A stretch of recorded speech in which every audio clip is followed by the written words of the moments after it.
بسم اللہ الرحمن الرحیم۔ لیلۃ القدر کس رات میں ہوتی ہے؟ رسول اللہ صلی اللہ علیہ وسلم نے اس کی ہمیشہ کے لیے مستقل تعیین نہیں فرمائی، اور آپ نے مختلف اوقات میں مختلف راتوں میں ہونے کا ذکر فرمایا۔ زیادہ صحیح بات یہ ہے کہ وہ رمضان کے آخری عشرے، بالخصوص آخری عشرے کی طاق راتوں میں ہوتی ہے۔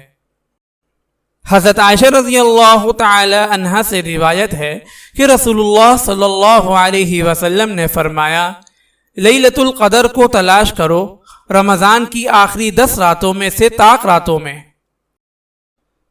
حضرت عبادہ بن صامت رضی اللہ تعالی عنہ سے روایت ہے کہ انہوں نے عرض کیا، اے اللہ کے رسول، ہمیں لیلۃ القدر کے بارے میں خبر دیجیے۔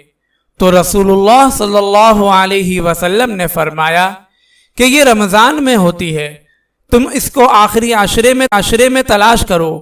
وہ اس کی طاق راتوں میں 21ویں، 23ویں، 25ویں، 27ویں یا 29ویں یا آخری رات میں ہوتی ہے۔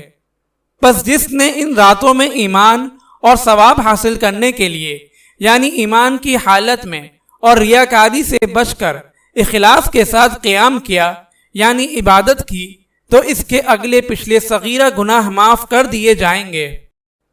اللہ تعالیٰ سے دعا ہے کہ اللہ تعالیٰ ہمیں زیادہ سے زیادہ رمضان المبارک میں عبادت کرنے اور رحمتوں کو سمیٹنے کی توفیق عطا فرمائے، آمین۔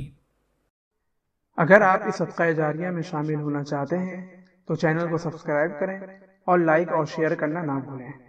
جزاک اللہ خیرا۔